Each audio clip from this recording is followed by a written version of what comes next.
السلام علیکم ورحمۃ اللہ وبرکاتہ۔ الحمد للہ رب العالمین والصلاة والسلام علی رسولہ الکریم وعلی آلہ وصحبہ ومن سار علی نہجہ الی یوم الدین وسلم تسلیما کثیرا۔ اما بعد،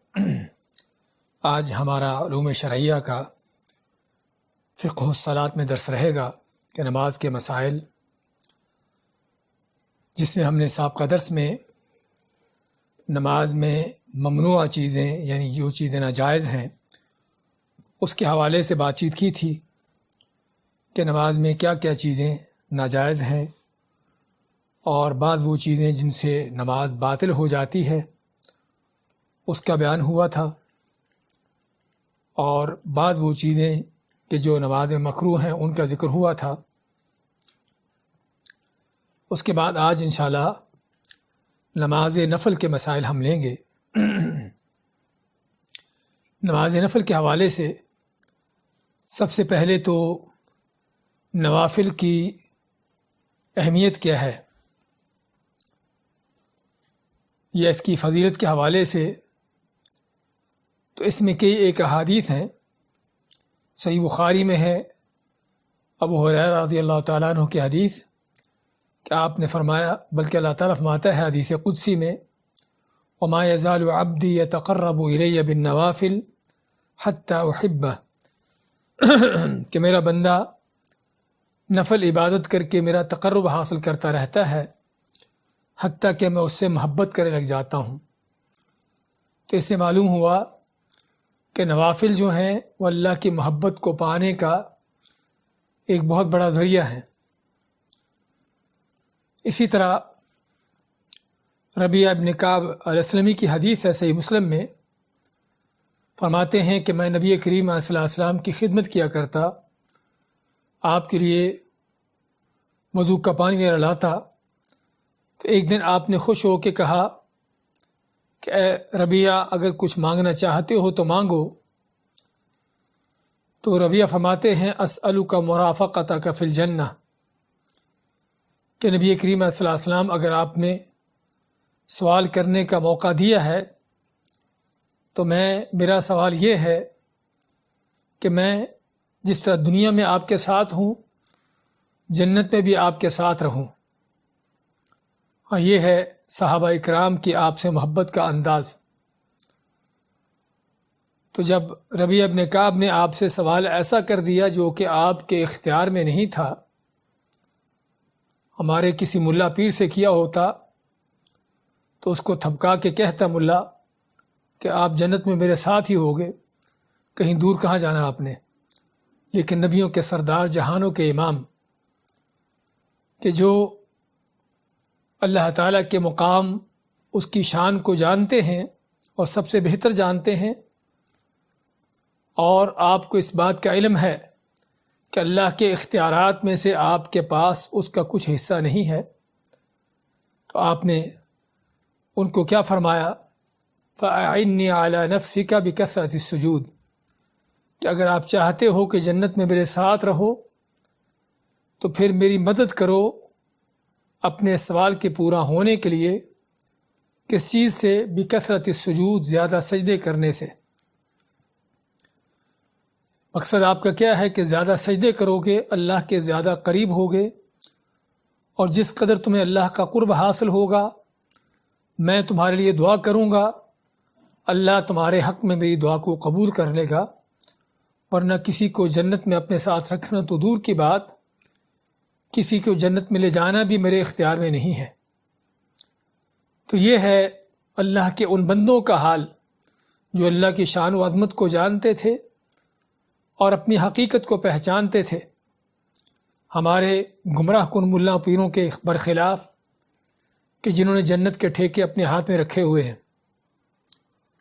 تو خیر، اس حدیث سے بھی کیا پتہ چلا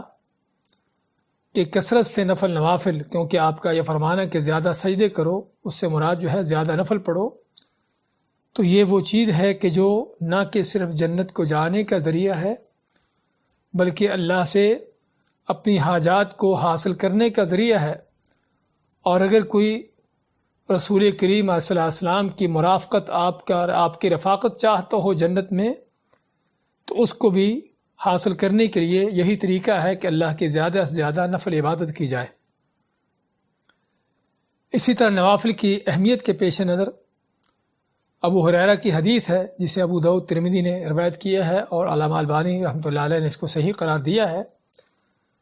کہ آپ نے فرمایا کہ سب سے پہلے قیامت کے دن بندے کا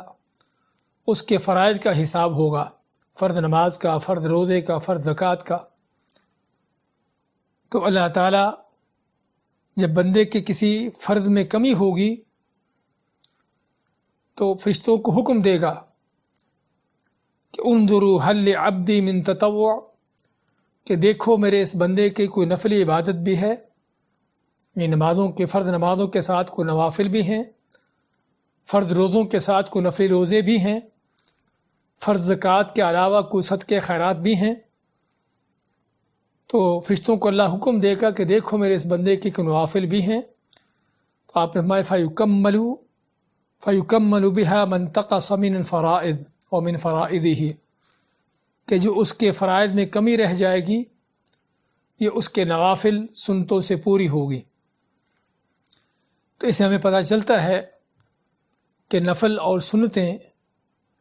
اگرچہ نفل ہونے کا معنی کیا ہے کہ جو واجب نہیں ہے، نفل ہیں واجب فرض نہیں ہے، اور سنت ہونے کا معنی بھی جو سنت کی تعریف ہے، جو فرض کے مقابلے میں سنت ہے، اس سنت کی تعریف کیا ہے کہ جس کو کرنے کا ثواب ہے لیکن چھوڑنے کا گناہ نہیں ہے۔ کیونکہ سنت ایک اور بھی لفظ سنت کا استعمال ہوتا ہمارے ہاں، کہ جس سے مراد نبی کریم صلی اللہ علیہ وسلم کا طریقہ، آپ کا طریقہ جو ہے وہ ممکن ہے فرض بھی ہو سکتا ہے اور نفل بھی ہو سکتا ہے، لیکن وہ سنت جو فرض کے مد مقابل آتی ہے اس کی علماء تعریف کرتے ہیں کہ جس کے کرنے کا ثواب ملتا ہے اور نہ کرنے کا گناہ نہیں ہوتا۔ تو چنانچہ یہ فرض اور سنتیں جو ہیں اگرچہ، یعنی کہ نوافل اور سنتیں جو ہیں اگرچہ انسان پر یہ کرنا لازم نہیں ہے، اور آدمی نہیں بھی کرتا تو گناہ گار نہیں ہوتا، لیکن ان کو چھوڑ دینا بھی کوئی اچھی بات نہیں ہے، کہ اس سے آدمی ایک تو نیکی سے محروم ہوتا ہے، اللہ کا قرب حاصل نہیں ہوتا، اور پھر مزید یہ کہ قیامت کے دن اگر اس کے فرائض میں کوئی کمی رہ جاتی ہے تو اس کو پورا کرنے کے لیے اس کے پاس کوئی نوافل سنتے نہ ہوں گی، تو فرض بھی کم ہے تو پھر اس کے پاس کوئی اس کا بدل نہ ہوگا۔ اور پھر مزید علماء کا کہنا ہے کہ نوافل اور سنتوں کا اہتمام نہ کرنا حقیقت میں اللہ کی طرف سے کسی انسان کے لیے اس کی بدقسمتی کی دلیل ہے۔ آدمی فرض تو پورے کر لیتا ہے، یعنی فرض نماز پڑھ لیتا ہے، فرض روزے رکھ لیتا ہے، لیکن نفل اور سنتوں کا اہتمام نہیں کرتا، تو اس نے نہ کہ نبی کریم صلی اللہ علیہ وسلم کی سنت کو چھوڑا ہے، نہ کہ اس فضیلت کے کام کو چھوڑا ہے، بلکہ اس میں اس بات کی دلیل بھی ہے کہ اللہ کی طرف سے یہ شخص جو ہے، یعنی اللہ کی توفیق اس کو حاصل نہیں ہے۔ اور کوئی شک نہیں کہ جس قدر آدمی فرائض کے ساتھ ساتھ نوافل کا اہتمام کرتا ہے، اسی قدر اللہ تعالیٰ اس کو مزید نیکیوں کی توفیق دیتا ہے۔ والذین اہتدوا زادہم ہدی وآتاہم تقواہم، اللہ ماتا ہے کہ جو لوگ ہدایت کے رستے پر چلتے ہیں، اللہ ان کو مزید ہدایت کے رستے دکھاتا ہے، مزید اس کی توفیق دیتا ہے، اور تقوی نیکی کے رستے ان کو دکھاتا ہے۔ اس لیے نفل و سنتوں کا اہتمام کرنا چاہیے، کیونکہ دیکھا جاتا ہے کہ بعض لوگ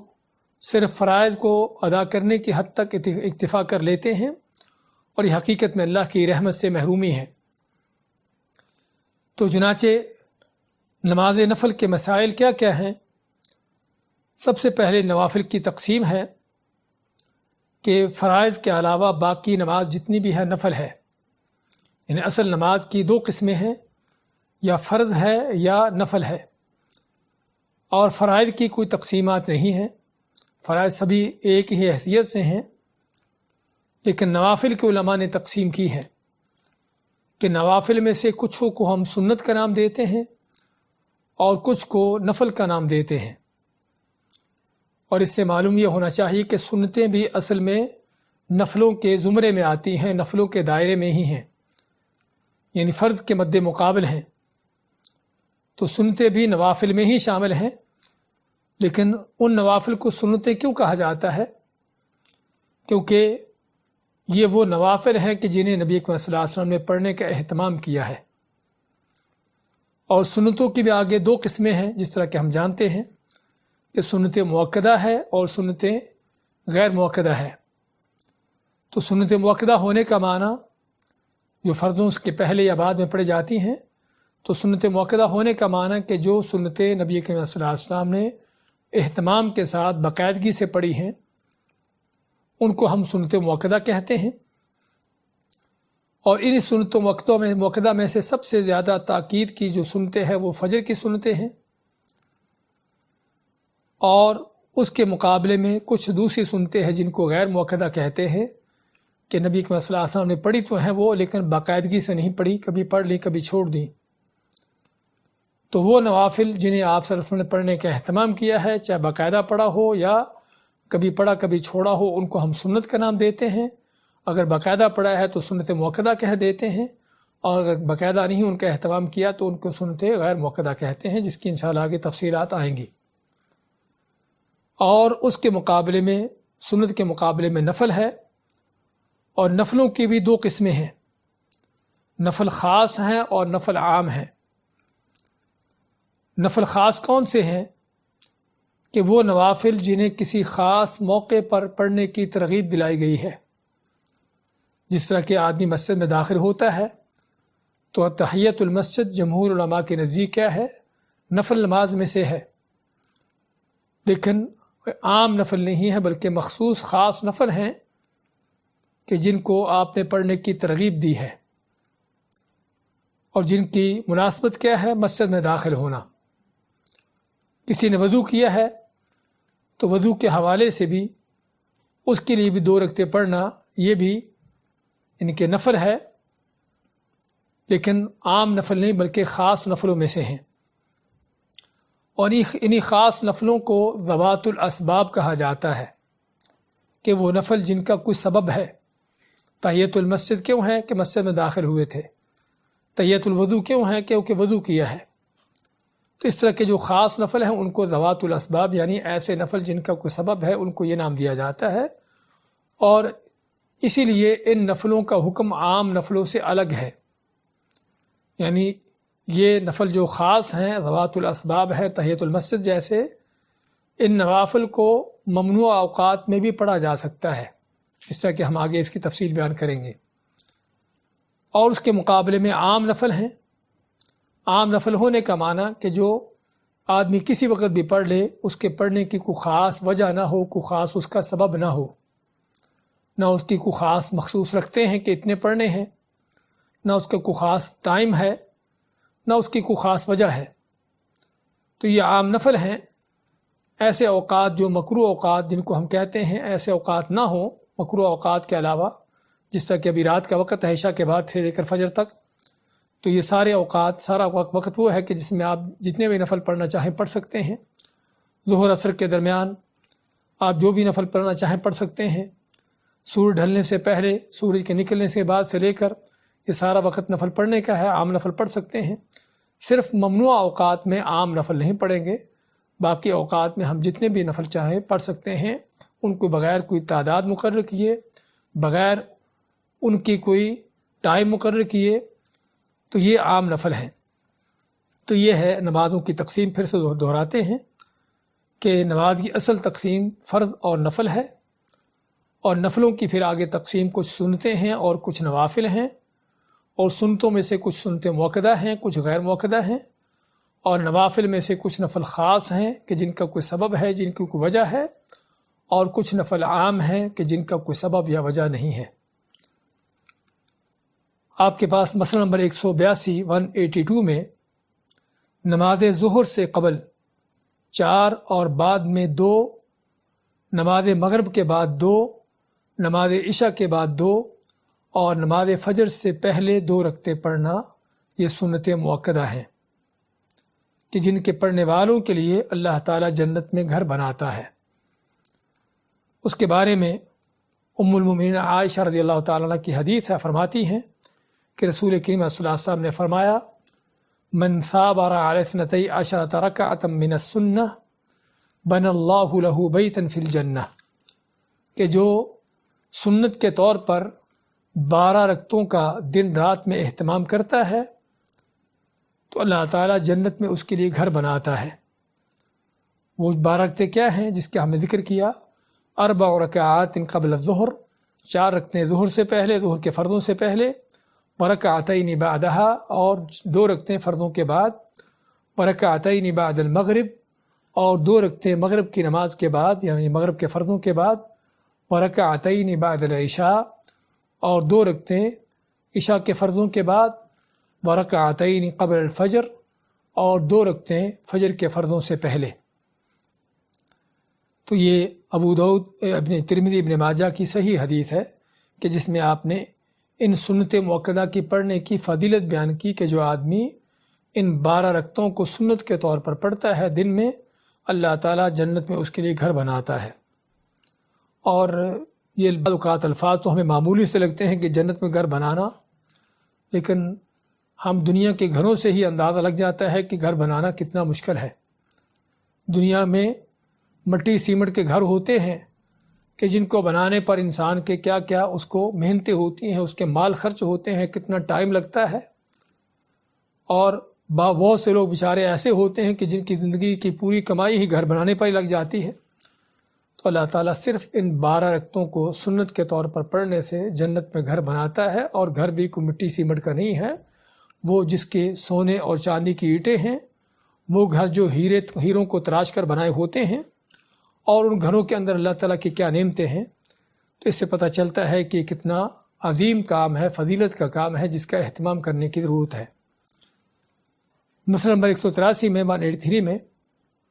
ام المؤمنین عائشہ رضی اللہ تعالیٰ عنہ فرماتی ہیں کہ رسول اکرم صلی اللہ علیہ وسلم کی سنت ہے کہ نماز یعنی کہ سنت نماز 12 میں، اس کے بارے میں فرماتی کہ آپ کی نماز کیسی ہوتی تھی، تو فرماتی کان یصلی فی بیتی قبل الظہر 4، یعنی انہی سنتوں کے بارے میں فرماتی ہے کہ آپ میرے گھر میں مسجد کو جانے سے پہلے 4 رکعتیں پڑھتے، ثم یخرج فیصلی بالناس، پھر نکل کے لوگوں کو جماعت کرواتے، فرض پڑھاتے، ثم یدخل فیصلی رکعتین، پھر آپ گھر میں داخل ہوتے اور 2 رکعتیں پڑھتے، یعنی ظہر کے پہلے 4 رکعتیں، 2 بعد میں رکھتے ہیں، پہلی 4 رکعتیں بھی گھر میں پڑھ کے نکلتے اور 2 رکعتیں بھی آپ گھر میں آ کے پڑھتے۔ وَكَانَ يُصَلِّي بِالنَّاسِ الْمَغْرِبَ ثُمَّ يَدْخُلُ فَيُصَلِّي رَكَعَتَيْنِ، پھر آپ مغرب کی نماز پڑھاتے، فرض پڑھا کے گھر میں آتے اور گھر میں آ کے 2 رکعتیں پڑھتے۔ ثُمَّ يُصَلِّي بِالنَّاسِ الْعِشَاءَ، پھر فرماتی ہے کہ عشاء کی نماز پڑھاتے لوگوں کو، وَيَدْخُلُ بَيْتِي فَيُصَلِّي رَكَعَتَيْنِ، تو آپ گھر میں آ کے عشاء کی 2 رکعتیں پڑھتے۔ کیا پتہ چلا کہ آپ صلی اللہ علیہ وسلم کی ساری سنتیں، چاہے نمازوں فرضوں سے پہلے کی ہوں یا فرضوں کے بعد کی ہوں، یہ ساری آپ کی سنتیں جو ہیں وہ گھر میں ہوا کرتی تھیں۔ اور آگے ہم اس کے بارے میں تفصیل میں بیان کریں گے کہ نوافل کا یا سنتوں کا گھر میں پڑھنا اس کی کیا فضیلت ہے۔ مثلا نمبر 184 میں 184 میں نماز فجر سے پہلے 2 سنتیں دنیا جہان کی ہر چیز سے زیادہ قیمتی ہیں، جس کے بارے میں ام المؤمنین عائشہ رضی اللہ عنہا کی حدیث فرماتی ہیں کہ آپ نے فرمایا رکعت الفجر خیر من الدنیا وما فیہا، کہ فجر کی 2 رکعتیں جو سنت مؤکدہ کے طور پر ہیں، یہ دنیا اور دنیا میں جو بھی کچھ ہے اس سب سے بہتر افضل ہے۔ ہاں، الفاظ تو ہم نے پہلے بھی سنے پڑے ہوں گے، لیکن کبھی غور نہیں کیا ہوگا کہ یہ 2 رکعتیں دنیا میں جو کچھ ہے اس سے بہتر ہونے کا معنی کیا ہے، کہ دنیا کے جو خزانے ہیں، مال و دولت ہیں، کو تاج و تخت ہیں، کو حکومتیں ہیں، کو بینک بیلنس ہیں، کچھ بھی ہے دنیا کے مال و دولت، دنیا کے خزانے، آپ مانتے ہیں کہ فجر کی 2 سنتیں ان سبھی سے بہتر ہیں۔ اور ابھی صرف سنتوں کی بات ہو رہی، فرائض کی بات نہیں ہو رہی۔ اور اللہ کے ہاں سب سے افضل چیز کیا ہے؟ وہ فرائض ہیں، اور فرائض ہی کا سب سے بڑا اجر ہے۔ تو اگر صرف فجر کی 2 سنتوں کی یہ فضیلت ہے کہ دنیا کے جو مال و دولت خزانے ہر چیز سے زیادہ افضل اور بہتر ہیں، تو فجر کے فرضوں کا کیا حال ہوگا، اس کی کیا فضیلت ہوگی، اس کا کیا انعام ہوگا کہ جس سے ہم بہت سے لوگ سوئے رہ جاتے ہیں اور چھوٹ جاتے ہیں، حتیٰ کہ سورج نکلنے کے بعد پڑھتے ہیں۔ تو یہ 2 رکعتوں کی یہ فضیلت جو صرف فجر کی 2 سنتیں ہیں، اور آپ نے یہ فضیلت بیان کر کے ہم کو ان کی اہمیت دلائی ہے کہ کس قدر اس کا اہتمام ہونا چاہیے،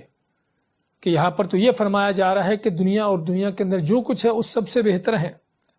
ہمیں تو اگر کسی کو 10 دینار اگر کوئی مل جائے اس بات پر کہ تو نے فجر کی نماز جماعت کے ساتھ پڑھنی ہے اور سنتے فجر سے پہلے پڑھ لینی ہے، تو شاید فجر سے 2 گھنٹے پہلے ہی آنکھ کھلی ہو، لیکن اللہ اس کے رسول کے وعدوں پر یقین نہ ہونے کا نتیجہ ہے کہ نبی کریم صلی اللہ علیہ وسلم کی یہ باتیں ہم کو شاید اچھی نہیں لگتی، شاید ان پر یقین نہیں ہے، اور اسی لیے فجر سے سوئے ہوتے ہیں اور فجر کی سنتیں چھوٹتی ہیں، اور دنیا کے اندر جو کچھ مال و دولت ہے ان سبھی کا اجر و ثواب ہم ضائع کر بیٹھتے ہیں۔ فجر کی سنتوں کے ساتھ ایک اور چیز جو ہے وہ کیا ہے، جس طرح کہ مثلا 185 میں 185 میں ذکر کی گئی ہے کہ فجر کی سنتوں کے بعد تھوڑی دیر دائیں کروٹ پر لیٹنا مسنون ہے۔ فجر کی سنتیں پڑھ کے دائیں کروٹ پر لیٹنا نبی کریم صلی اللہ علیہ وسلم کی سنت ہے۔ اس کے بارے میں سیدنا ابو ہریرہ رضی اللہ عنہ کی حدیث فرماتے ہیں، آپ سے روایت کرتے ہیں، اذا صلی احدکم رکعتي الفجر فلیضطجع علی یمینہ، آپ میں کہ جب تم میں سے کوئی فجر کی 2 سنتیں پڑھ لے تو اپنی دائیں کروٹ پر لیٹ جائے۔ ترمذی ابو داؤد کی حدیث ہے جسے علامہ البانی نے صحیح قرار دیا ہے، اور دوسرے علماء نے بھی اس کو صحیح کہا ہے، اگر بعض علماء نے اس کو یعنی منکر یا اس کو ضعیف قرار دینے کی کوشش کی ہے۔ اور اسی طرح رسول کریم صلی اللہ علیہ وسلم کے بارے میں آتا ہے، جس طرح کہ ام المؤمنین عائشہ کی حدیث فرماتی ہیں کہ رسول کریم صلی اللہ علیہ وسلم اذا صلی رکعتي الفجر اضطجع على شقه الایمن، کہ آپ جب فجر کی 2 رکعتیں پڑھتے، 2 سنتے پڑھتے، تو سنتے پڑھ کے آپ اپنے دائیں کروٹ پر لیٹ جاتے۔ یہ صحیح بخاری کی حدیث ہے، یعنی اگر پہلی حدیث میں کوئی اختلاف ہے تو اس حدیث کے صحیح ہونے میں کوئی اختلاف نہیں، صحیح بخاری کی حدیث ہے۔ اور دوسری حدیث میں ان کا فرمان ہے جو صحیح مسلم کی ہے، فرماتی ہیں کہ آپ تہجد کی نماز پڑھتے، اور تہجد کی نماز پڑھ کے جب فجر کی اذان ہوتی تو آپ 2 رکعتیں پڑھتے، یعنی فجر کی 2 سنتیں پڑھتے، لیکن 2 فجر کی سنتیں پڑھنے کا آپ کا انداز بھی بیان کیا گیا ہے کہ ان کو ہلکا کر کے، خفیف کر کے، یعنی لمبی نہ کرتے۔ تو فجر کی 2 سنتیں پڑھ کے آپ لیٹ جاتے اپنی دائیں کروٹ پر، حتیٰ کہ مؤذن حضرت بلال رضی اللہ عنہ کو آپ کو آ کے بتاتے کہ اقامت کا وقت ہو چکا، تو پھر آپ مسجد کو جاتے اور اقامت ہوتی۔ تو اس میں مزید تفصیل آئی ہے کہ رسول کریم صلی اللہ علیہ وسلم کا یہ لیٹنا جو ہے کب ہوتا تھا، تہجد کی نماز پڑھ کے اذان کے بعد فجر کی سنتیں پڑھ کے گھر میں لیٹتے۔ تو اس حدیث سے ہمیں کہ ایک چیزوں کا علم ہوتا ہے، جس طرح کہ شیخ ابن باز رحمۃ اللہ علیہ اس کی تفصیل بیان کرتے ہیں کہ ان کے فجر کی سنتیں پڑھ کے لیٹنا افضل ہے، اچھی چیز ہے، لیکن پہلی بات تو یہ ہے کہ گھر میں ہے، مسجد میں نہیں ہے، کیونکہ نبی صلی اللہ علیہ وسلم گھر میں سنتے پڑھ کے لیٹتے تھے، مسجد میں آپ نے اور کسی صحابی نے ایسا کام نہیں کیا، اور اگر کسی نے کیا ہے تو دوسرے صحابہ نے اس کا انکار کیا ہے۔ اور دوسری چیز یہ ہے کہ یہ سنت اس کے لیے ہے جس نے تہجد کی نماز پڑھی ہو، جس نے تہجد کی نماز پڑھی ہو اس کے لیے سنت ہے کہ وہ فجر کی سنتیں پڑھ کے لیٹے، حتیٰ کہ جب نماز کا ٹائم ہو تو اس وقت وہ اٹھ کر مسجد کو جائے۔ اور تیسری چیز سے یہ بھی معلوم ہوئی کہ اس میں فجر کی سنتیں پڑھ کے لیٹنے کا جو انداز ہے وہ یہ نہیں کہ صرف کروٹ تھوڑی سی لگائی زمین پر اور اٹھ کے بیٹھ گئے، جس طرح کے بعض لوگوں کو دیکھا جاتا ہے، بلکہ نبی صلی اللہ علیہ وسلم کی جو سنت ہے کہ وہ آپ فجر کی سنتیں پڑھ کے لیٹ جاتے دائیں کروٹ پر اور لیٹے رہتے حتیٰ کہ مؤذن آپ کو آ کے آپ کو بتاتا کہ اقامت کا وقت ہو چکا ہے۔ تو ان چیزوں کو ہمیں مد نظر رکھنا ہوگا اگر کوئی اس سنت پر عمل کرنا چاہتا ہے، اور کوئی شک نہیں کہ بہتر افضل ہے اس سنت پر عمل کیا جانا کہ آدمی تہجد کی نماز پڑھے آپ صلی اللہ علیہ وسلم کی سنت کے مطابق، اور اس کے بعد فجر کی اذان ہونے کے بعد 2 سنتیں پڑھ کے لیٹ جائے اپنے دائیں کروٹ پر، اور جب دیکھے کہ نماز کا ٹائم قریب ہو رہا ہے تو اٹھ کے مسجد کو چلا جائے تاکہ جماعت میں تکبیر اولیٰ کے ساتھ جا کے مل سکے۔ لیکن مسجد میں لیٹنا سنتے پڑھ کے اس طرح سے اللہ کے نبی صلی اللہ علیہ وسلم سے ثابت نہیں ہے، تو اس چیز کا خیال کرنا چاہیے۔ حتیٰ کہ بعض علماء نے تو یہ بھی کہا ہے کہ جس کو تھکاوٹ ہو، تہجد کی نماز پڑھ کے تھکاوٹ محسوس ہو، وہ یہ کام کرے، جس طرح کہ شیخ ابن عثیمین رحمۃ اللہ علیہ فرماتے ہیں کہ اس کے لیے سنت ہے کہ جس کو تہجد کی نماز میں تھکاوٹ ہو، اس کو تھوڑا سستانے کی، آرام کرنے کی ضرورت ہو تو وہ لیٹے،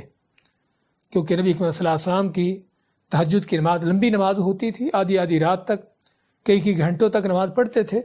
اور کوئی شک نہیں کہ جس میں ایک تھکن ہوتی ہے، تو اس وجہ سے آپ جسم کو تھوڑا آرام دینے کے لیے لیٹتے تھے، اور تاکہ اس کے بعد فجر کی نماز پڑھائیں، اور فجر کی نماز پڑھا کے بھی آپ اپنی جگہ پر بیٹھے رہتے تھے سورج نکلنے کے بعد تک۔ تو یہ ہے وہ سنت جس کا اکثر لوگ جن کا پتہ نہیں ہے، علم نہیں ہے، یا علم ہے تو اس پر عمل کا طریقہ کار صحیح نہیں ہے، کیونکہ ہم نے جو دیکھا ہے بعض لوگوں کو یہ چیز کرتے ہوئے کہ مسجد میں سنتے پڑھ کے لیٹتے ہیں، اور حالانکہ تہجد کے بعد انہوں نے نہیں بھی پڑھی ہوتی،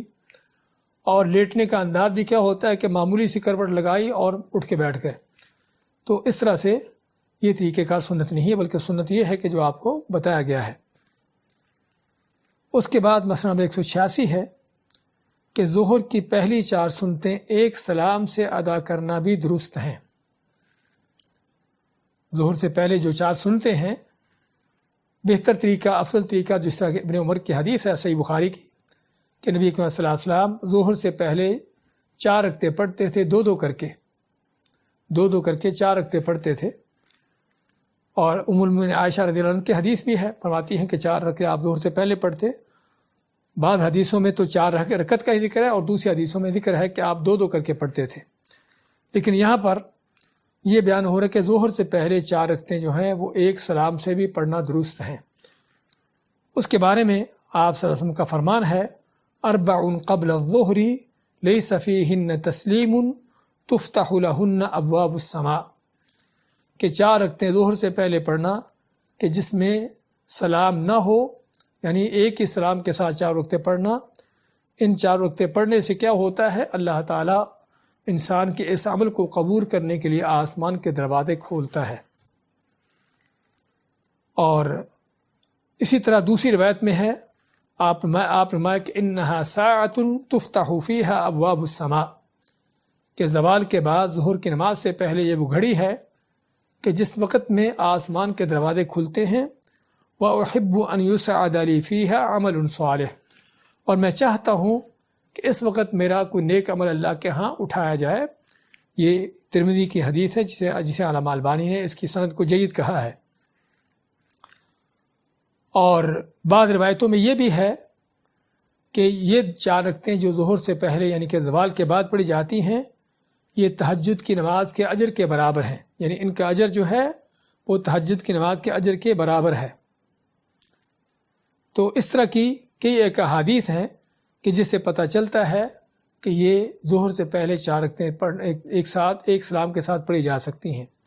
لیکن علماء کا اس میں اختلاف ہے کہ یہ 4 رکعتیں کیا ظہر کی 4 سنتیں ہیں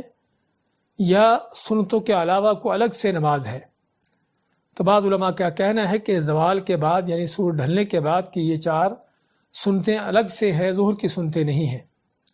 جن کو ایک سلام سے پڑھنے کا ذکر آیا ہے، لیکن دوسرے علماء کا کہنا ہے کہ ظہر کی 4 سنتیں ہیں کہ جن کو آپ اگر چاہو تو 2 کر کے پڑھ لو، اور چاہو تو ایک سلام کے ساتھ ہی 4 کو پڑھ لو۔ اور اس میں کیا درمیان میں تشہد بیٹھنا ہے جو پہلا تشہد ہوتا ہے، یا 4 رکعتوں کو ایک ساتھ ہی بغیر تشہد کے پڑھنا ہے؟ اس حوالے سے کوئی احادیث میں تفصیلات نہیں ہیں کہ آپ صلی اللہ علیہ وسلم جب یہ 4 رکعتیں پڑھتے تھے تو کیا درمیان میں پہلا تشہد بیٹھتے تھے یا نہیں بیٹھتے تھے۔ اس لیے علماء فرماتے ہیں کہ دونوں ہی طرح سے جائز ہے، اگر کوئی یعنی کہ 2 تشہد کے ساتھ پڑھنا چاہے لیکن سلام ایک ہی ہو تب بھی پڑھ سکتا ہے، اور چاہے تو 4 مسلسل پڑھنے کے بعد آخر میں ہی صرف تشہد بیٹھے تب بھی یہ چیز کی جا سکتی ہے۔ لیکن یہ ہے کہ 4 رکعتوں میں ہی فاتحہ کے بعد قرات ہے، 4 رکعتوں میں ہی فاتحہ پڑھیں گے اور فاتحہ کے بعد بھی تلاوت کریں گے۔ تو یہ ظہر کے پہلے کی 4 سنتیں جن کے بارے میں ہم بیان کر رہے تھے۔ اس کے علاوہ مسئلہ نمبر 187 میں ظہر سے پہلے 4 اور بعد میں 4 رکعتیں سنتے ادا کرنے والے پر اللہ تعالیٰ جہنم کی آگ کو حرام کر دیتا ہے۔ یعنی جو آدمی ظہر سے پہلے یعنی ظہر کے فرضوں سے پہلے 4 رکعتیں پڑھتا ہے، جن کا ہم ذکر کر رہے تھے، چاہے 2 کر کے پڑھے یا 4 اکٹھی پڑھ لے، اور فرض ادا کرنے کے بعد بھی 4 سنتے پڑھے، 4 رکعتیں پڑھے، تو اللہ تعالیٰ اس پر جہنم کی آگ کو حرام کر دیتا ہے۔ یعنی اس آدمی کا جہنم میں داخلہ ممکن نہیں ہے اگر وہ توحید اور ایمان پر ہے، شرک نہیں کر رہا، اور کوئی اس کا ایسا کام نہیں کہ جو جہنم کو لے جانے والا ہو۔ اس کے بارے میں ام حبیبہ رضی اللہ تعالیٰ عنہا آپ کی زوجہ مطہرہ، ان کی حدیث فرماتی ہیں کہ رسول اکرم صلی اللہ علیہ وسلم نے فرمایا، من صلی قبل الظہر 4 وبعدها 4 حرمہ اللہ علی النار، کہ جو شخص ظہر کی نماز فرضوں سے پہلے 4 رکعتیں پڑھتا ہے اور ظہر کے فرضوں کے بعد 4 رکعتیں پڑھتا ہے، اللہ اس کو جہنم کی آگ پر حرام کر دیتا ہے۔ اللہ اس کو جہنم کی آگ پر حرام کر دیتا ہے، اور حرام ہونے کا معنی کہ وہ جہنم میں نہیں جائے گا۔ یعنی بعض لوگ اپنے گناہوں کی وجہ سے جہنم میں جائیں گے لیکن سزا پانے کے بعد نکلیں گے، لیکن اس طرح کی حدیثوں کا تقاضا ہے کہ وہ جہنم میں جائے گا ہی نہیں، اور یہ ابن ماجہ کی صحیح حدیث ہے۔ اس کے بعد مسئلہ نمبر 188 میں 188 میں نماز عصر سے پہلے 4 رکعتیں پڑھنا سنت غیر مؤکدہ ہے، اور ان کے پڑھنے کی فضیلت کیا ہے؟ نبی اکرم صلی اللہ علیہ وسلم نے فرمایا کہ جو عصر کے فرضوں سے پہلے 4 رکعتیں پڑھتا ہے، اللہ تعالیٰ اس پر رحم فرماتا ہے۔ رحم اللہ امرأ صلی قبل العصر 4، اللہ تعالیٰ اس آدمی پر رحمت فرماتا ہے کہ جو عصر سے پہلے 4 رکعتیں پڑھتا ہے، لیکن یہ 4 رکعتیں بھی 2 کر کے پڑھنا ہی آپ سے سنت ہے، لیکن اور یہ سنتے غیر مؤکدہ ہے کیونکہ آپ نے کبھی ان کو پڑھا ہے اور کبھی نہیں پڑھا۔ اس کے بعد مسئلہ نمبر 189 میں 189 میں نماز مغرب سے قبل 2 رکعتیں نماز سنت غیر مؤکدہ ہے۔ ہم نے پہلے بتایا، حدیث پڑھی ہے کہ نماز مغرب کے فرض پڑھنے کے بعد 2 رکعتیں سنت مؤکدہ ہے، لیکن یہاں پر بیان ہو رہا ہے کہ نماز مغرب سے پہلے، مغرب کی اذان ہوئی اور ابھی جماعت شروع نہیں ہوئی، اس وقت 2 رکعتیں پڑھنا، یہاں پر بھی یہ 2 رکعتیں سنت غیر مؤکدہ ہیں۔ اس کے بارے میں سیدنا عبداللہ بن مغفل کی حدیث ہے، فرماتے ہیں کہ رسول اکرم صلی اللہ علیہ وسلم نے 2 مرتبہ فرمایا، صلو قبل المغرب، صلو قبل المغرب۔ آپ نے 2 دفعہ فرمایا کہ جو چاہے مغرب کی نماز سے پہلے نماز پڑھے، صلو قبل المغرب رکعتین، کہ مغرب کی نماز سے پہلے 2 رکعتیں پڑھو، اور 2 مرتبہ کہنے کے بعد فرماتے ہیں لمن شاء، کہ جو چاہے پڑھ لے، جو چاہے نہ پڑھے۔ تو کہنے کا مقصد یہ جو چاہے نہ پڑھے یعنی کہ سنت غیر مؤکدہ ہے۔ تو یہاں پر بھی ثابت ہوا کہ مغرب کے فرضوں سے پہلے بھی یہ 2 رکعتیں پڑھنا سنت ہے، لیکن سنت غیر مؤکدہ ہے۔ اور اسے یہ بھی معلوم ہوا کہ مغرب کی اذان اور مغرب کی نماز، فرض نماز ہونے کے درمیان کچھ وقفہ ہونا چاہیے۔ ہمارے بعض جگہوں پر، ہمارے ملکوں میں خصوصاً، اذان کے ساتھ ہی اقامت کہہ دیتے ہیں۔ یہ اذان کا مقصد کیا ہے؟ اذان کا مقصد ہی لوگوں کو بتانا ہوتا ہے کہ نماز کا وقت ہو چکا، اب مسجد میں آ جاؤ۔ تو آدمی گھر سے چل کے مسجد کو آتا ہے، اس کو آنے میں ٹائم لگتا ہے، اگر مسجد میں قریب بھی ہے تب بھی اس کو وضو کرنا ہوتا ہے۔ تو یہ ہمارے ہاں بعض لوگوں کی جہالت کی دلیل ہے، اور سنت کے بھی بڑا سراسر خلاف ہے کہ اذان کے ساتھ ہی اقامت کہہ دیتے ہیں۔ حالانکہ نبی اکرم صلی اللہ علیہ وسلم نے خود جو ہے حکم دیا کہ صلو قبل المغرب، کہ مغرب کے فرضوں سے پہلے نماز پڑھو، یعنی 2 سنتیں پڑھو۔ تو لازمی چیز ہے کہ اذان اور اقامت میں اتنا وقفہ ہونا چاہیے کہ جس میں آدمی 2 رکعتیں تسلی سے پڑھ سکے۔ مسئلہ نمبر 190 میں نماز جمعہ سے قبل نوافل کی تعداد مقرر نہیں ہے۔ یہ مسئلہ ذرا غور سے سننے والا ہے، کیونکہ ہمارے ہاں اس مسئلے کے خلاف کافی لوگوں کا عمل جاری ہے اور ہوتا ہے۔ اس مسئلے کو ہم ذرا تھوڑا تفصیل سے لینا چاہیں گے۔ تو مسئلہ کیا ہے کہ نماز جمعہ سے قبل نوافل کی تعداد مقرر نہیں ہے۔ ہاں نوافل ہیں نماز جمعہ سے پہلے، لیکن ان کی تعداد مقرر نہیں ہے کہ 2 ہیں کہ 4 ہیں کہ 6 ہیں۔ وہ آدمی اپنی استطاعت کے مطابق جتنا بھی پڑھنا چاہے پڑھ سکتا ہے۔ اور نماز جمعہ سے قبل سنت مؤکدہ ادا کرنا حدیث سے ثابت نہیں ہے۔ یعنی نوافل ہے جمعہ کی نماز سے پہلے، لیکن نماز جمعہ سے پہلے کچھ سنتیں نہیں ہیں، نہ کوئی موقدہ ہے نہ کوئی غیر موقدہ ہے۔ اس حوالے سے سیدنا ابو ہریرہ رضی اللہ عنہ کی حدیث ہے کہ آپ صلی اللہ علیہ وسلم نے فرمایا من اغتسل ثم اتى الجمعہ فصلى ما قدر له، کہ جو آدمی گھر سے غسل کر کے جمعہ کی نماز کے لیے آتا ہے اور جمعہ کا خطبہ شروع ہونے سے پہلے، خطیب کے آنے سے پہلے اس کو جتنی نفل پڑھنا مقدر ہوتا پڑھتا ہے، فصلى ما قدر له، حدیث کے الفاظ کیا ہیں کہ اس کو جتنے نفل پڑھنے کی توفیق حاصل ہوتی ہے اتنے پڑھتا ہے، 2 پڑھ لے، 4 پڑھ لے، 6 پڑھ لے، 8 10 پڑھ لے۔ اور اس کے بعد کیا ہے ثم انصت حتی یفرغ من خطبته اور حتی یفرغ من خطبہ، کہ حتیٰ کہ خطبہ ختم ہو جانے تک وہ خاموشی سے خطبے کو سنتا ہے۔ ثم یصلی معه، پھر اس کے بعد امام کے ساتھ جمعہ کے فرض نماز پڑھتا ہے، تو اس کو کیا ملتا ہے اس چیز سے؟ آپ ماتے غفر له ما بینہ وبین الجمعۃ الاخری وفضل 3 ایام، کہ اس طرح سے آدمی جو غسل کر کے گھر سے مسجد میں آتا ہے اور جو خطبہ سے کافی دیر پہلے آ جاتا ہے اور خطبہ شروع ہونے تک جو ہے وہ نفل نوافل پڑھتا رہتا ہے اور پھر خاموشی سے خطبہ سنتا ہے اور پھر جمعہ کے فرض پڑھتا ہے امام کے ساتھ مل کر، تو آپ مانتے ہیں کہ اللہ تعالیٰ اس کے اگلے جمعے اور 3 دن اور زیادہ یعنی 10 دن کے گناہوں کو معاف کر دیتا ہے۔ تو اس حدیث سے ہم کو کیا پتہ چلا کہ آپ نے جس کی تعلیم دی ہے وہ یہ ہے کہ آدمی جلدی مسجد میں پہنچے اور نفل پڑھے جتنے بھی اس کو پڑھنے کی توفیق ملتی ہے۔ اور صحابہ کرام عبداللہ ابن عمر، عبداللہ ابن عباس رضی اللہ عنہ کے بارے میں آتا ہے، کوئی اسی طرح مسجد میں جلدی آتے، کوئی 8 رکعتیں پڑھتا، کوئی 10 رکعتیں پڑھتا، کوئی 12 رکعتیں پڑھتا نفل کے طور پر۔ تو یہ نوافل ہے کہ جو جمعہ کے خطبہ سے پہلے ہے کہ جن کو آدمی کو پڑھنا چاہیے، اس کا اہتمام ہونا چاہیے۔ اور اس حوالے سے بھی ہم نے دیکھا ہے اکثر لوگ اگر کسی کو جمعہ کے خطبے سے کچھ دیر آنے کی پہلے توفیق ہوتی ہے تو بہت سے لوگ ہیں جو ویسے ہی مسجد میں آ کے بیٹھ جاتے ہیں، حتیٰ کہ تحیۃ المسجد بھی نہیں پڑھتے، اور بعد تحیۃ المسجد پڑھ کے بیٹھ جاتے ہیں اور یا تو باتیں کرنا شروع کر دیتے ہیں یا پھر خاموشی سے بیٹھے ہوتے ہیں، کوئی ذکر اذکار نہیں، کوئی درود نہیں، کوئی قرآن کی تلاوت نہیں، کوئی نفل نہیں۔ تو حقیقت میں یہ ساری چیزیں جو ہیں وہ اللہ کے دین سے، نیکی سے محرومی ہیں۔ آپ اللہ کے گھر میں آئے ہو، اللہ نے جلدی پہنچنے کی توفیق دی ہے اور آنا چاہیے جلدی۔ ہم آگے چل کر جمعہ کی نماز کے حوالے سے تفصیلاً بیان کریں گے اس مسئلے کو۔ تو اگر آئے ہیں تو اصل تو یہ ہے کہ آپ امام کے آنے تک، اذان ہونے تک جو ہے نفل نوافل پڑھتے رہیں، اور نہیں بھی تو کم سے کم قرآن کریم کی سورۃ کہف کی تلاوت کر لیں، کو اذکار کریں، آپ صلی اللہ علیہ وسلم کے اوپر درود پڑھیں، اس طرح کی چیزیں کریں بجائے فارغ بیٹھنے کے یا گپے لگانے کے۔ یا آج کل کو اور باتیں کرنے کو نہ بھی ملے تو موبائل ہیں کہ جن کو کھول کر ہم وہاں پر بیٹھ کر بھی اپنے کام کرتے رہتے ہیں۔ تو علی کل حال یہ بڑی فضیلت کا وقت ہے کہ جس کو نفل نوافل میں گزارنا چاہیے، جس طرح کہ آپ صلی اللہ علیہ وسلم کا فرمان ہے۔ تو اس لیے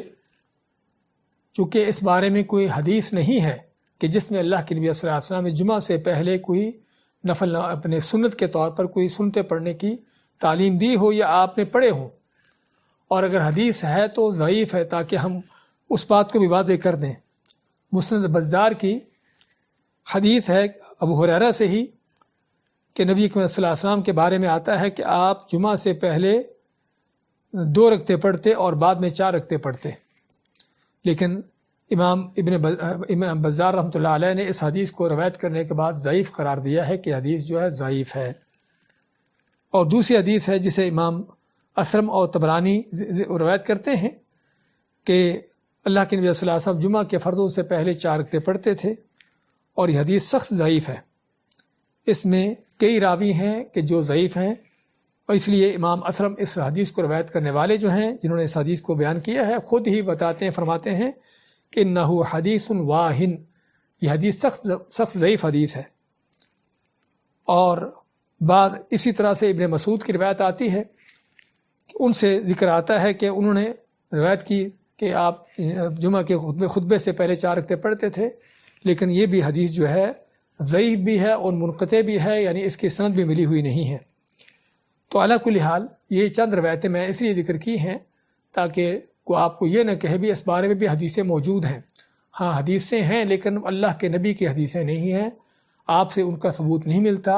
اور حدیث ضعیف ہونے کا معنی ہم پہلے بھی ذکر کر چکے ہیں کہ حدیث ضعیف ہونے کا معنی یہ ہوتا ہے کہ یہ بات اللہ کے نبی کی طرف منسوب کی جا رہی ہے لیکن آپ سے یہ بات ثابت نہیں ہے۔ تو چنانچہ اس سے معلوم کیا ہوا کہ جمعہ کے فردوں سے پہلے یا جمعہ کے خطبے سے پہلے کوئی سنتیں نہیں ہیں، نہ کوئی موقدہ اور نہ کوئی غیر موقدہ۔ اور خصوصاً ہمارے بہت سے لوگوں کو جو دیکھا جاتا ہے کہ وہ جمعہ کی پہلی اذان کے بعد سنتے پڑھتے ہیں، اٹھ کے چار سنتے پڑھتے ہیں۔ اب یہ ان کو پوچھنے والا کو پوچھے، یا جن ملاؤں نے ان کو یہ تعلیم دی ہے ان سے کوئی پوچھنے والا پوچھے کہ آپ کے زمانے میں کہ جمعے کی پہلی اذان ہوتی تھی کہ آپ جو ہے اس وقت یہ سنتے پڑھتے تھے، یا صحابہ کرام کو آپ نے اس وقت تعلیم دی ہو کہ جو پہلی اذان ہو تو یہ 4 سنتے پڑھا کرو۔ حقیقت بات یہ ہے کہ جمعے کی پہلی اذان عثمان بن عفان رضی اللہ عنہ کے دور خلافت میں شروع ہوتی ہے۔ کس لیے؟ کیونکہ مدینہ کی آبادی دور تک پھیل گئی تھی، تو صحابہ سے مشورہ کے ساتھ پھر انہوں نے یہ اذان شروع کی کہ جو جمعے کی اصل جو اذان ہے اس سے کچھ تھوڑی دیر پہلے دی جاتی تھی، جس کو پہلی اذان کہا جاتا ہے، تاکہ لوگ جمعہ کے لیے مسجد میں آ جائیں۔ اور یہ اذان بھی مسجد میں نہیں ہوتی تھی بلکہ بازار میں ہوتی تھی۔ جمعے کی پہلی اذان جو ہے یہ مسجد میں نہیں ہوتی تھی، مسجد نبوی میں نہیں ہوتی تھی، بلکہ مدینہ کے بازار میں ہوتی تھی،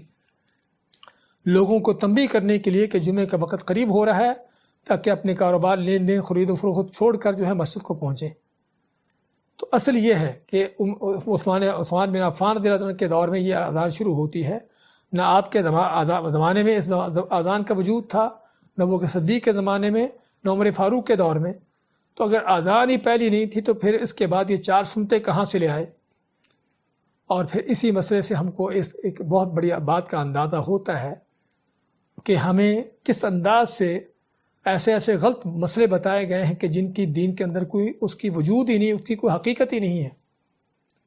کہ اگر پہلی اذان ہی آپ کے زمانے میں ابو بکر صدیق، عمر فاروق کے دور میں نہیں تھی تو پھر یہ 4 سنتے کہاں سے لے آئے کہ جو پہلی اذان کے بعد پڑھی جاتی ہیں؟ تو اس سے ہمیں پتہ چلتا ہے کہ ہمیں کس قدر ضرورت ہے اللہ کے سچے دین کو سیکھنے کی۔ اور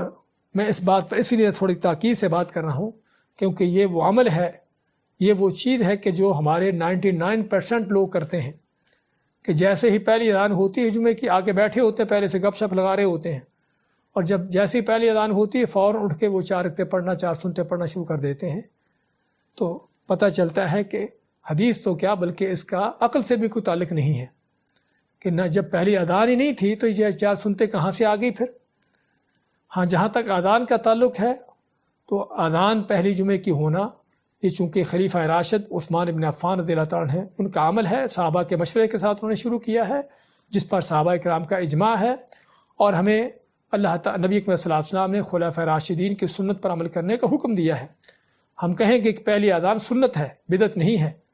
لیکن بات ہو رہی ہے کہ پہلی اذان کے بعد یہ 4 رکعتیں پڑھنا سنت کے طور پر، اس کا کوئی وجود نہیں۔ یہ صرف ایک من گھڑت چیز ہے کہ جو ملاؤں نے لوگوں کو سکھا دی ہے، بتا دی ہے، اور یہ پائی بھی ہمارے ہی معاشروں میں جاتی ہے۔ عربوں کے اس ملکوں میں آپ کو کوئی نہیں ملے گا اس طرح کے کام کرتے ہوئے۔ تو اسی سے پتہ چلتا ہے کہ ہمارے دین کے اندر کس کس طرح کی ملاوٹیں کی گئی ہیں کہ جن کو ہمیں جاننے پہچاننے کی ضرورت ہے۔ تو علی کل حال اس مسئلے پر 190 مسئلے پر ہم بات کر رہے تھے کہ جمعہ کے فردوں سے پہلے، جمعہ کے خطبے سے پہلے کوئی سنتیں نہیں ہیں، نہ کوئی موقدہ ہیں، نہ کوئی غیر موقدہ ہیں، لیکن نفل نوافل ہیں کہ اگر آدمی جمعے کے خطبے سے کچھ عرصہ پہلے مسجد میں آ جاتا ہے تو خطبہ شروع ہونے تک اس کے لیے سنت ہے کہ وہ نفل نوافل پڑھتا رہے جتنے بھی اس کو پڑھنے کی توفیق ملتی ہے۔ اس کے بعد اسی مسئلے میں نماز جمعہ سے قبل مسجد میں آنے والے کو 2 رکعتیں تحیۃ المسجد ادا کرنی چاہیے۔ اگر کوئی آدمی نماز جمعہ سے پہلے آتا ہے، خطبہ جمعہ سے پہلے آتا ہے، یا خطبے کے دوران بھی آتا ہے، تو مسجد میں بیٹھنے سے پہلے تحیۃ المسجد پڑھنا چاہیے، کیونکہ نبی صلی اللہ علیہ وسلم کا فرمان ہے، عام حدیث میں سے بخاری کی حدیث میں فرماتے ہیں اذا دخل احدکم المسجد فلا یجلس حتی یصلی رکعتین، کہ جب بھی تم میں سے کوئی مسجد میں آئے تو اس وقت تک نہ بیٹھے جب تک وہ 2 رکعتیں نہ پڑھ لے، جس کو تحیۃ المسجد کا نام دیا جاتا ہے۔ اور حتیٰ کہ خطبہ بھی کیوں نہ ہو رہا ہو، خطبہ اگر ہو بھی رہا ہو، اگر آدمی دوران خطبہ بھی مسجد میں آتا ہے، یہ 2 رکعتیں تحیۃ المسجد پڑھنا چاہیے۔ اس حوالے سے صحیح مسلم کی حدیث ہے کہ ایک صحابی جن کا نام سلیق غطفانی ہے مسجد میں داخل ہوتے ہیں اور رسول اکرم صلی اللہ علیہ وسلم خطبہ ارشاد فرما رہے تھے اور یہ آ کے مسجد میں داخل ہو کے ویسے ہی بیٹھ گئے۔ تو آپ نے اپنا خطبہ بند کر کے اس کو پوچھا کیا تو نے 2 رکعتیں پڑھی ہیں، یعنی تحیۃ المسجد پڑھا ہے؟ تو فرماتا ہے کہ میں نے نہیں پڑھی۔ آپ مانتے ہیں کہ 2 رکعتیں پڑھ کے بیٹھو لیکن 2 رکعتوں کو لمبا نہ کرو، یعنی ان کو ہلکا کر کے پڑھو۔ تو جس سے معلوم کیا ہوا کہ اگر آدمی خطبے کے دوران بھی مسجد پہنچتا ہے، جس طرح کہ ہمارے بہت سے لوگوں کا حال ہوتا ہے کہ جاتے ہی اس وقت ہیں جب خطبہ شروع ہو جاتا ہے، حالانکہ آدمی کو چاہیے کہ خطبے سے پہلے مسجد پہنچے، تو اگر خطبے کا دوران بھی مسجد آتے ہیں تو تب بھی 2 رکعتیں تحیۃ المسجد پڑھ کے بیٹھیں، اس کے بغیر نہ بیٹھیں۔ اور شاید آپ نے ملاؤں سے سنا ہو کہ وہ کہتے ہیں کہ خطبے کے دوران نماز پڑھنا منع ہے۔ ہاں، آپ کو وہ بھی بتاتے چلیں کہ وہ بھی اس کی حقیقت بھی کیا ہے۔ چنانچہ نبی اکرم صلی اللہ علیہ وسلم ہی کی طرف ایک حدیث منسوب کی جاتی ہے کہ نبی اکرم صلی اللہ علیہ وسلم نے خطبے کے دوران نماز پڑھنے سے منع کیا ہے، لیکن یہ حدیث جو ہے جھوٹی حدیث ہے۔ اس میں راوی کذاب ہے، حارث العور نام کا آدمی راوی ہے کہ جو جھوٹا راوی ہے، تو اس لحاظ سے یہ حدیث اللہ کے نبی صلی اللہ علیہ وسلم کے اوپر جھوٹ تھوپا ہوا ہے، نہ کہ آپ کی حدیث ہے۔ تو اعلیٰ کل حال جو صحیح حدیث ہے، صحیح مسلم کی حدیث آپ کو جو میں نے پیش کی ہے وہ یہی ہے کہ خطبے کے دوران بھی آدمی آیا، آ کے جب بیٹھ گیا تو آپ نے اس کو کھڑا کیا اور کہا کہ 2 رکعتیں پڑھ کے بیٹھو، تو جسے پتہ چلتا ہے کہ تحیۃ المسجد جو ہے حتیٰ کہ خطبے کے دوران بھی پڑھنا ہوتی ہے۔ اور پھر بعض لوگ جو کہ اپنے خیالات کے دین پر چلتے ہیں وہ یہ کیا کہتے ہیں کہ جمعے کا خطبہ سننا فرض ہے، واجب ہے، اور تحیۃ المسجد جو ہے نفل ہے، تو اس لیے نفل کو جو ہے واجب کو چھوڑ کر نفل نہیں کام کریں گے۔ ہم کہیں گے کہ اللہ کے نبی صلی اللہ علیہ وسلم نے جب ایک چیز کا حکم دیا ہے تو ہم یہ نہیں دیکھیں گے کہ یہ نفل ہے یا واجب ہے، تمہارے خیالات میں یہ کیا چیز ہے کیا نہیں ہے، ہم اس کو نہیں دیکھیں گے، ہم یہ دیکھیں گے کہ اللہ کے نبی صلی اللہ علیہ وسلم کا حکم کیا ہے۔ تو آپ نے اپنا خطبہ یعنی کہ کاٹ کر اس آدمی کو کھڑا کیا اور کہا کہ 2 رکعتیں پڑھ کے بیٹھو، تو جسے کیا پتہ چلتا ہے کہ خطبے کے دوران بھی یہ 2 رکعتیں پڑھنا ہوتی ہیں تحیۃ المسجد، اگرچہ خطبہ سننا بھی ضروری ہے لیکن یہ 2 رکعتیں پڑھنے کی بھی آپ نے تاکید کی ہے۔ اس کے بعد اگلا مسئلہ لے کر ہم انشاءاللہ بات ختم کرتے ہیں آج کی۔ مسئلہ نمبر 191 میں سنت اور نفل نماز گھر میں ادا کرنا افضل ہے۔ اور اس مسئلے کی بیک گراؤنڈ کیا ہے کہ ہمارے ملکوں میں خصوصاً ہمارے ان کے علاقوں کے جو لوگ ہیں وہ سمجھتے ہیں کہ نماز اگر پڑھنی ہے تو ساری کی ساری مسجد میں ہی پڑھنی ہے، سنتے ہوں، نفل ہوں، فرض ہوں، گھر میں پڑھنے کا کوئی تصور نہیں ہے۔ اور اسی لیے ہم دیکھتے ہیں کہ مسجدوں میں نمازوں کے بعد، فرضوں کے بعد جس انداز سے لوگوں کو نفل نوافل یا سنتے پڑھنے کا اہتمام کیا جاتا ہے یا سنتے پڑھنے کی ان کی کوشش ہوتی ہے، تو اس حوالے سے ہم کو یہ مسئلہ معلوم ہونا چاہیے کہ اس میں افضل طریقہ کیا ہے، نبی اکرم صلی اللہ علیہ وسلم کی تعلیمات کیا ہیں۔ آپ کے سامنے سیدنا جابر بن عبداللہ کی حدیث ذکر کی گئی ہے کہ رسول اکرم صلی اللہ علیہ وسلم نے فرمایا اذا قضى احدكم الصلاة في مسجده فليجعل لبيته نصيبا من صلاته فإن الله جاعل في بيته من صلاته خيرا۔ صحیح مسلم کی اس حدیث میں آپ فرماتے ہیں کہ جب تم مسجد میں نماز پڑھ چکو یعنی فرض ادا کر چکو تو باقی جو تمہاری نماز ہے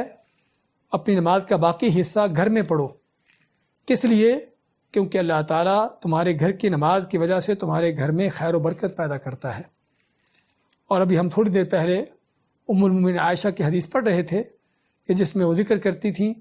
کہ آپ کی ظہر کی پہلی سنتیں بعد کی سنتیں گھر میں ہوتی، مغرب کے بعد کی آپ سنتیں گھر میں آ کے پڑھتے، عشاء کے بعد کی سنتیں آپ گھر میں آ کے پڑھتے، فجر کی سنتیں پڑھ کے آپ لیٹ جاتے گھر میں، حتیٰ کہ مؤذن آپ کے آنکھ کو اٹھاتا اور آپ جا کے نماز پڑھاتے۔ تو جسے کیا پتہ چلتا ہے کہ سب سے پہلے تو خود نبی اکرم صلی اللہ علیہ وسلم کی سنت بھی یہی ہے